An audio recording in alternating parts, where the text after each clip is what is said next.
തട്ടുകടയിലെ പുട്ടുകട്ട് വെട്ടി വിഴുങ്ങാൻ കൊതി പെരുത്ത് തട്ടുകടയിൽ ചെന്നിരുന്നു. കുട്ടപ്പൻ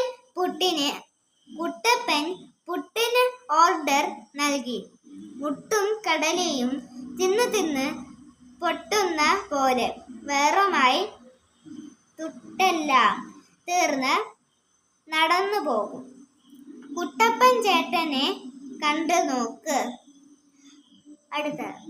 കുട്ടപ്പൻ ചേട്ടൻ കയറിയ തട്ടുകടയിൽ ഉണ്ടായിരുന്നു പലഹാരങ്ങളുടെ ചിത്രങ്ങൾ. കണ്ടോ? ഓരോന്നിനും താഴെ